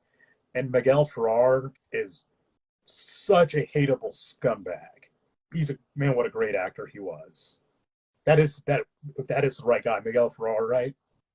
Yeah. Yeah, who's great. The Stand, also another Stephen King property, but and the way it's shot and so much of it's the isolation at these rural airports. Which was like it makes me think of the airport out there on that not too far from your place. The old Hobart Airport. Yeah, It's just a lonely little like a trailer house and a long stretch of tar. That's it. yeah. You go by and the lights are flashing at night, and yeah. Mm-hmm. When I see rural airports, I still think of the Night Flyer. That man, everybody should watch that. My number one, it made me jump and it creeped me out. A lot of what makes it work so well is the setting, the claustrophobic, nightmarish setting, and it's catching things in low light. 2005's The Descent. Women go caving, um, things go wrong, and they figure out in this cave system they are not alone. There's a few scenes in particular where you see something like from the perspective of night vision, and it's just something moves slightly in the background, or when something appears behind that woman. I about peed my pants several times throughout this movie, and I wouldn't say I'm very claustrophobic, but I don't like tight spaces, and I find the idea of going caving like nothing I would ever do. Shoot me now. It uses that setting so well. It doesn't try to explain everything. It's just like it's got a great build up along the way. And just that feeling like if you're caught in this situation, you are so screwed. Ugh. And the creature design's great. I think it's very objectively scary movie. The sequel's not bad, but I didn't think it needed a sequel. Very few movies have freaked me out as much as The Descent did. Yeah, that movie's terrifying before you even sniff a monster. Yes. Just the whole premise alone. And then depending on what cut you see, the original ending of it is so heartbreaking. It is. Yeah, I've seen the alternate endings, and I don't know which ones. Yeah, the movie's tragic in a lot of ways. Some of the subplots that are going on, and again, modern and classic of the new millennium. Yeah, and that's a lot of things on this list. You put in a very different order. My top three, I would rank. It's my top three based off this. And again, there's several like the Night Flight. There's a lot that didn't make the list, but again, I could do an episode. We could do several episodes of this, and I could keep on digging stuff up. Yeah, but I had me re-adding Frailty knocked The Descent off my list. Yeah. Yeah, because it. So I do want to address Tommy's thing here. Did you? I know that The Stand got remade, and I was kind of all excited for it up until like it was coming out, and then you started hearing things. Did you ever watch it? Yes, I did. I really liked it. It was nice and polished. They did enough different. I don't know. I didn't think it quite captured the magic. Yeah. I think they had some pretty good casting. I think they did a good job having somebody play Harold that actually didn't look like he was 38 years old, so that part was good. And I think there was some pretty good acting individually. Or the series. I enjoyed it, and I was pumped. They've been talking about making another version of The Stand for a long time. Yeah. I don't know. I kind of wish if they made another version, it would have been more no holds barred and like cinematic. But I enjoyed it. But what do you think? See, that's the thing. I was so pumped for it, and I was like, okay, that casting's great. That casting's great. And then like something about the idea of them not telling it in order was like, okay, that's a little weird. And then just there was always something that stopped me from pulling the trigger to watch it. And like maybe like I said, like it looks too polished. It doesn't kind of have that like charm of the 94, because that was, like I said, that was my introduction to King formally, and like based on that has led to a lifetime of reading Stephen King and loving Stephen King. It's one outside the Dark Tower, that's probably my favorite King book of all time. Yep, I remember when you read that. Yeah, so it's just, I was always just kind of like, oh, I need to watch it. Oh, maybe I'll get to it. I mean, the 90s version, it's, it's older, it's very PG, but it's got a great cast. I really like Gary Sinise as Stu Redman. I think I think he did such a good job of playing a very down-to-earth, relatable guy thrust into this situation. Wasn't a big fan of Whoopi Goldberg as Mother Abigail. Did not like that casting. Yeah. I think Alexander Skarsgård was good as Randall Flagg. I think the guy in the original, whose name I couldn't tell you with a gun to my head, is better. Jamie Sheridan. Yeah. I enjoyed it, but I like the 90s version better. Absolutely. But again, if I had never seen the 90s version, I would have really liked it, I would say. But in comparison, it's fine. You got a little more there at the end, which I don't know. I didn't find especially added much to it, but no big CG hand coming down. Oh, so the hand of God. When they're heading back to the East Coast and the whole deal with the well and whatnot. Mm-hmm. I know they threw that in there, and it's just like, okay, that's there, but I said it felt like it added much. That's funny, because that is how especially the extended edition of the book ends. Yeah. Which I do like, and so it kind of does give kind of a King, the whole like King can't write an ending. To me, that's a great ending. Than it just like, as much as I love that 90s version, that ending with like the like freeze frame of everybody, like all the people who have passed. While like Ruby Dee's like, is she there? Is she not? I don't know. The little deaf kid, the little mute kid can see her. Yeah. And the dog, the best dog acting is.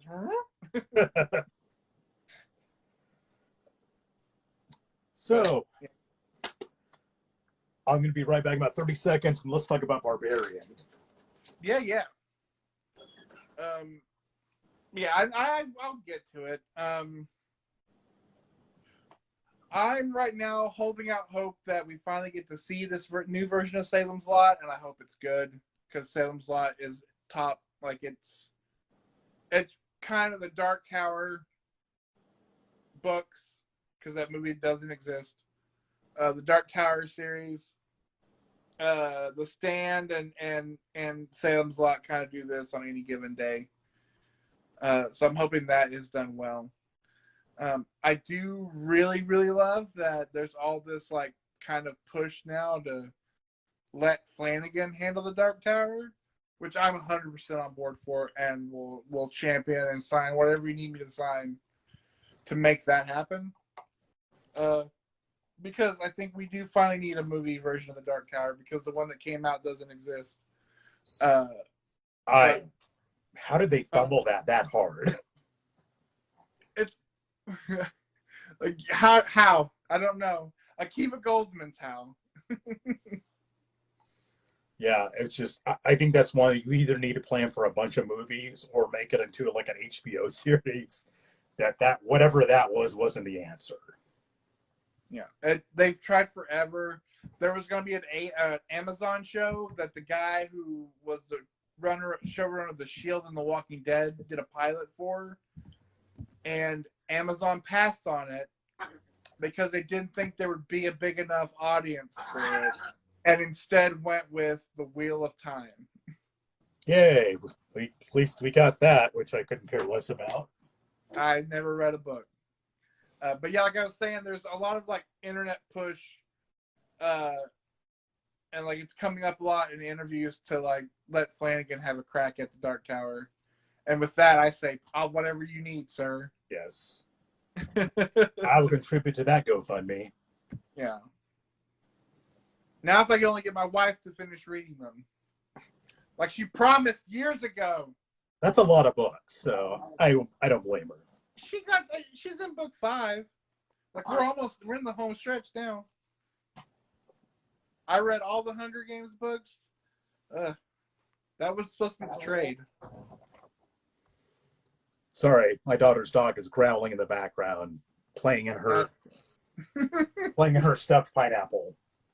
Read the Dark Tower books. You can get them on Audible. I'd say get them on Audible because that's a lot to undertake. But it's Stephen King's Lord of the Rings with cowboys and monsters, and basically it's basically his Infinity Saga because everything ties together. So much lore. Yeah. So I've been interested to get your take on Barbarian. What did you think? So going into the movie, like I said, I knew nothing about it. I'd only seen the first trailer and then kind of just like, well, that's not coming here. And then just kind of kept hearing like, this movie's wild. You gotta see this movie. You gotta see this movie. And then I was like, oh, cool, it's coming to HBO. And so I was like, hey, Ashley, we're watching scary movies now. You want to watch this movie? I really dug it in a fun kind of way, and no spoilers, but just to compare like how I weirdly loved it is like Malignant, where it's just like that was the wildest thing that I've seen. And I would recommend watching it with other people because there were several times through that movie where it's just me and Ashton Houston being like, "What? What?" But I did like it. I liked it because it's almost like an anthology movie in the way that it kind of does these hard cuts to these different points. But it works. But I like that it takes big swings. I like that you were kind of waiting for this movie to take every turn that you expect it to, and then it kind of like gives you the middle finger and takes a sharp left turn. And then you get to the second the stuff with Justin Long, who's great in the movie, and like really kind of cranks up some of the more comedic parts of the movie to kind of let you breathe from the first part. And then it turns into an even wilder horror movie than the first part of the horror movie. And then that ending was just like, what in the world? It almost feels like an Italian horror movie in a way, like one of those weird like Fulci movies where it just has this ending where you are just left going, what did I just watch? I don't know. What did you think about it? Well, quick aside on Fulci, I think he's one of the most overrated directors of all time. I don't think that dude could pace a movie with a gun to his head. I've seen several, and they got that nightmares quality, but more like they're nonsensical nightmarish, not more cohesive nightmarish. But that's a story for another day. So Tommy and I dragged him to the movies to see this because Tommy will go watch anything with me, anything, as he's shown over and over, which is great. It was the most full movie theater I've seen since COVID. It was in one of the bigger theaters, but there's a ton of people in there. And we had these 4 looked like college age guys next to us. And dude directly next to me was like, it's like he'd never seen a horror movie before. He looked like he was about to crawl out of his skin. Okay. I went in blind. I somehow managed to avoid spoilers for this. 100%. But the trailer looked interesting. I like the idea of, go stay at Airbnb and antics ensue. And what scary stuff's going on. And the trailer makes you think, what's going to be? What's going to be the explanation for this? I think the explanation was really dumb. I think this is a really stupid movie. I kept on hearing about how smart it was, and man, I heavily disagree. Because I think every character in this movie, every character has to make the dumbest decision possible, and I can accept that to an extent in movies. but repeatedly doing things with no sense of self-preservation to keep the plot moving along. And Yeah. also, everybody's incredibly incompetent at their jobs, whether it be the property management or cops or anybody else. Every character is written in such an incredibly dumb manner. I'm like, oh, they do that, and they do that, and they do that, and they do that. How many red flags do you see? Do you need somebody standing there with something that says red flag? I can accept that to an extent. It asks too much of me. I think there's a point where it's tense and I'm like wondering what's going on. Then there's one moment in the movie where I'm like, wait, what? And it lost me. As I said, if we're gonna do spoiler review, I could explain in detail. Well, I mean, we can, because there's not a lot of people here, and I don't know how many would watch this far into the video. So if you want to do spoilers, we can put up a big spoiler warning. Spoiler warning. It's the Hills Have Eyes in Detroit.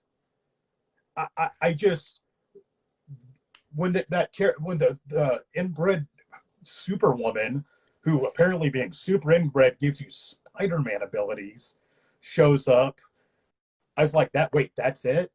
I was thinking maybe human traffickers or ghosts or no. One super inbred woman. That's the explanation. It wasn't what I was expecting, I'll give it that. But it was quite palpable in the movie when that happened, and everyone's like, wait, what? It wasn't what I was expecting given the praise it has. Now, it's a very polished movie. There's some genuinely tense moments. Great camera work. I love the setting. I love the idea of urban isolation and being in a city, but far away from help. And the neighborhood's creepy.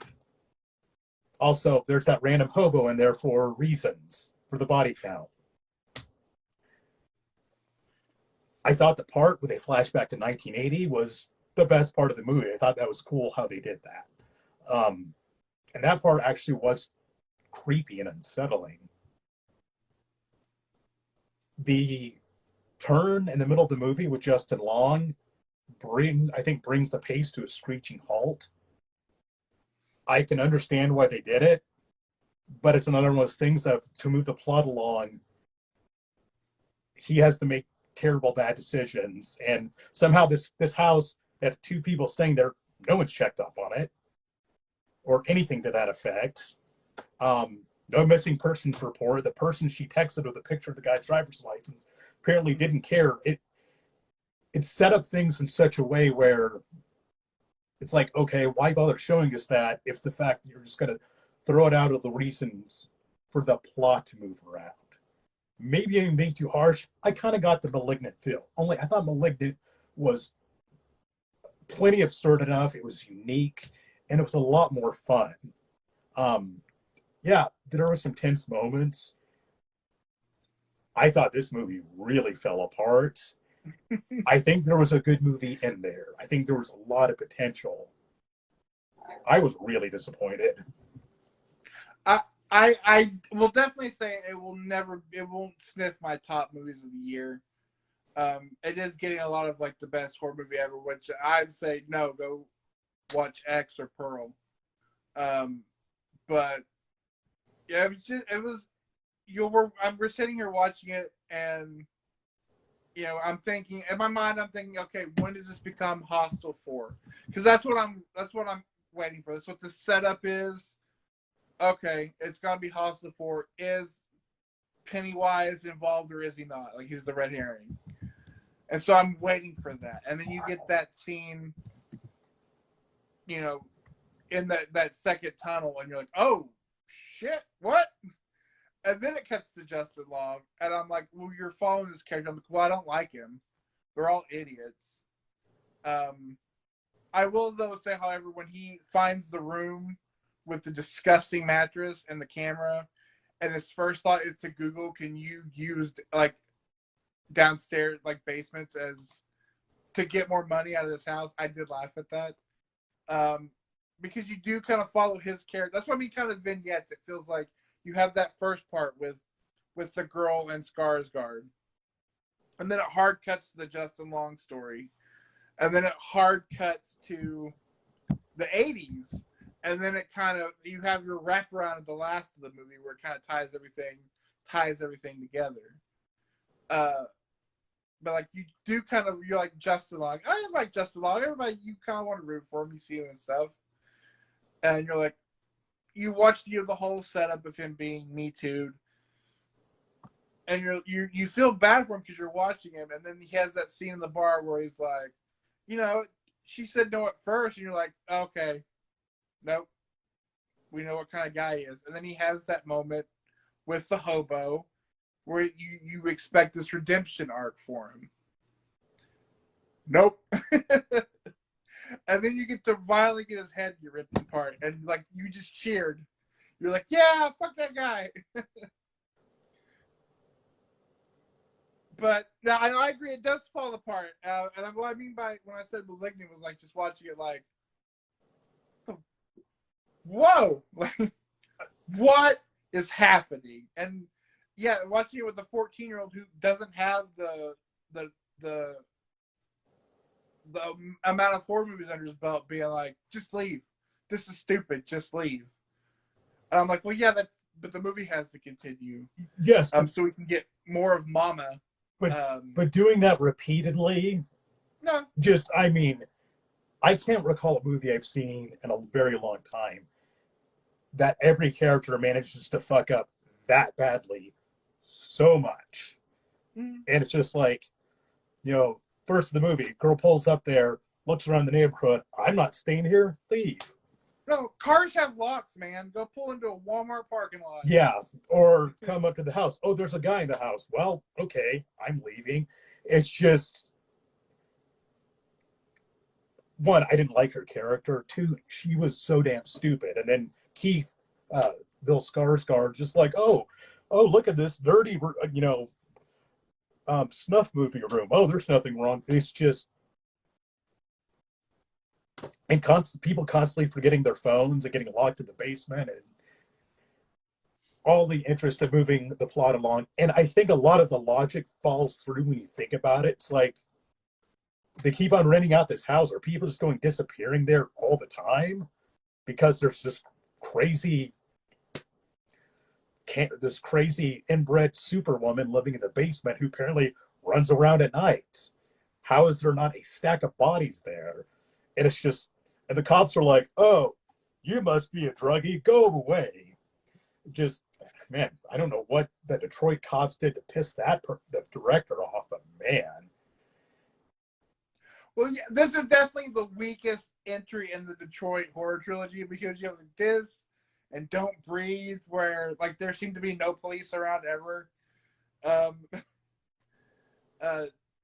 Definitely was getting some Don't Breathe vibes when he finds Richard Brake's secret room, because I'm pretty sure there was just like a couple of vats of Richard Brake just like hanging out on the shelf. Again, that's why I said if you're gonna see this movie, watch it with other people. Because like you, if I'd just been home by myself watching this movie, I would have hated every second of it. But watching it with Ashton and him not knowing a lot of horror movie stuff, and so when stuff would get wild, his reaction made me enjoy the movie more. So if I would definitely say, see it with a room full of people, like you said, the guy. If I was in a theater, to me that would make the movie a little more fun, watching some guy like pee his pants into his popcorn. Of course, you leave the theater and you promptly make fun of that guy, but. I don't know. Like I said, I didn't enjoy it as much as Malignant because I love Malignant. I don't think it deserves quite the whole like the best horror movie of 2022. But as far as like a fun ride, I think with other people you could have that if they're enjoying it. Now, obviously, if you go with somebody like if you and I saw it together and you weren't enjoying it, I wouldn't have enjoyed it as much as somebody younger who really was enjoying it. Well, the guy next to me was so scared after the reveal of the inbred Superwoman. Uh, he was fine after that. Tommy asked me to talk about the theater reaction. It was a bunch of what the fuck, and at the end of it, a bunch of the people were like, "Really? That's it?" Not what I was expecting, given the praise it's gotten. But Tommy and I weren't. A lot of the theater seemed to be with us. It's like, what? That's it? It should have either been more serious and straight laced, or more stupid and fun. I didn't feel like it's enough of either. Like Malignant, which was, I love Malignant. It's cheesy, but it's fun. It just didn't hit that. It has the potential that it wasted. But yeah, there were some jumps in it, but yeah, Tommy and I at the end of it were just like, that's disappointing. And I was disappointed. And man, that's what they went with. Of all the things you could have had happen, the possibilities in that frightening setting, inbred Superwoman with the powers of Spider-Man. The false endings and just it seemed to envelop a lot of the negative things about a lot of B-rated horror movies, but it wasn't fun for me. Yeah. No, and knowing who wrote it and directed it, because it's one of the guys who was part of The Whitest Kid You Know. Yes. He was the straight man in Miss March, if you've ever seen Miss March. That's a horrible movie. Yeah. But also, it does feel like that show, because like I said, it's so vignetted. But yeah, like just the weird, the tone of it. Like I said, yeah, like you said, the first part of that movie, though, like we're watching, I'm just like, okay, I've seen this movie before. My question is, are we going to subvert it or not? No, maybe, I don't know. And they really do play it up with Skarsgård, where he's like, would you like some tea? I made some tea. Would you like some? You're really pretty. Like, I thought he was. No way, I liked that movie too. I thought he was too much of a red herring. Yeah. And there's also the fact I think they gave it away in the trailer that wasn't him. So, and that's what I took from it. And it's just, and not to say there isn't some awkwardness and a little bit of tenseness in their interactions, but said I can get behind and even excuse some of the issues I have with the first 40 minutes. It has plot holes you could drive a truck through that just, when you stop and think about it, just don't make sense. And it said all these things, everyone having to be as stupid as humanly possible, everyone having to be as incompetent as humanly possible, and unlucky as humanly possible. All these things, it asked too much of me. And yeah, one of my biggest pet peeves in a horror movie, when any movie is wasted potential, I feel this movie had a lot of wasted potential. And I tend to enjoy things for what they are. I did, but I constantly find myself saying seriously throughout the entire movie. Just it also helps that I watched this on HBO Max and I didn't pay ticket prices for it. Oh, I got AMC Pass. I can go see as many movies as I want. Yeah, that's the thing, and that's why I've been more prone to taking more risks and seeing movies. But this one, I think it's been out 6 weeks. That's why I was surprised at the turnout for it. Yeah, but well, you should have liked Nope better, Tommy, because Nope was a great movie. Yeah, Tommy wasn't fond of Nope, but yeah, we both agree that was better. That was better than Barbarian. But so now the question is, what's your favorite Justin Long horror movie? You can't say Jeepers Creepers for obvious reasons. So is it Barbarian or Tusk? Drag Me to Hell. Oh, yeah, you're right. Good. Yeah, you got me that one completely. And I even thought about it when we talked about it. Yeah, I love Justin Long, and it's like good for him for playing against type in this movie.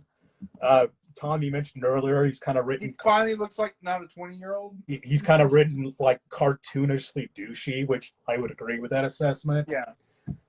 It's like it's not. I don't know. I never got. It's like, oh, maybe he's a good guy. No, he's a shitty person. It was pretty clear from the beginning. So that kind of took a little bit of that mystery out of it. I just feel like it could have been executed far better. I think a lot of it had to do with the guy who made it. He was not a very talented guy, based off of his previous movie making.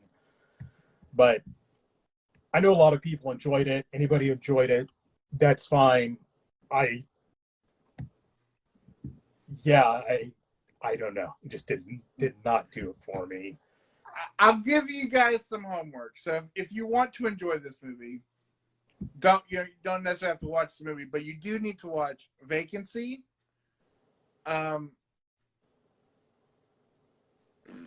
Don't Breathe, and the Home episode of The X-Files, and it'll cover everything that this movie should have tried to do right. I love Vacancy. I think Vacancy is a great horror movie. Not seen Don't Breathe. I need to. And I'm familiar with the Home episode of X-Files. Another movie this kind of reminded me of was, you ever see Bleeders? I don't think so. Early 90s. I have a few of the VHS tapes in my collection because the VHS tape has a blood packet on the front of like liquid. Okay, I remember the cover. Yeah. And it's based off a Lovecraft story, The Lord King Fear, which there's also another version of this. I was like, I have that full moon movie. But they go to there's this island, and turns out tunnels of these these super inbred goblin-like being cannibals. But it's a really creepy movie. It's a really well done movie. The creature effects are excellent. I just kept on thinking and watching Barbarian. It's like, other movies have done this a lot better. The whole thing about being stuck in subterranean tunnels with some sort of inbred mutant. I think Bleeders did that far better. But yeah. I said, I ultimately was like, oh, it's The Hills Have Eyes and Detroit. Okay, that's what we're doing with this. Anyway. Yeah. I still say go watch X and Pearl. I'm going to watch those. Might see if Tommy wants to watch those with me. I've heard good things. Both will be on my both. I'll tell you right now, both of them are on my top 10 of the year. Wow. Not just in horror movies, but in movies. Yeah, but it's so Pearl up there. We got those two interconnected movies back to back. I like that. Well, I got things I do have to go do, so I'm going to have to sign off here. But I really much enjoyed this episode. Thank you for joining us, Tommy. Let's hang out soon. I don't know what we'll do next month, but I have a feeling we probably should do maybe a summer holiday themed list. Sure. Yeah. But I do have the movies I am reviewing for Christmas or for December planned. So there are movies we can talk about doing not your normal Christmas movies. But I do want to plug November. So this week, the review that goes up will be my review of The Munsters, which if maybe the last review anybody ever watches me, because I'll lose all credit for that review. But then November is it's a theme month, and so it's Neo Noir November. Ooh. And so we're covering 4 movies that I consider big punches in that genre, which covers a lot of genres. But the first episode for November will be Brian De Palma's Blowout. Ooh. Which I was able to show Amber for the first time. I'm looking forward to that. That's another one that's been on my list forever. I need to give it a watch and then watch the review. But... yeah, I definitely put me in I really should watch a lot more De Palma. Dude's undeniably talented. Well, bud, good hanging out with you, and I will see anybody who watches this. Thank you for joining us. I do appreciate it. Appreciate your support. And I will see you all next time. Later, guys. Bye.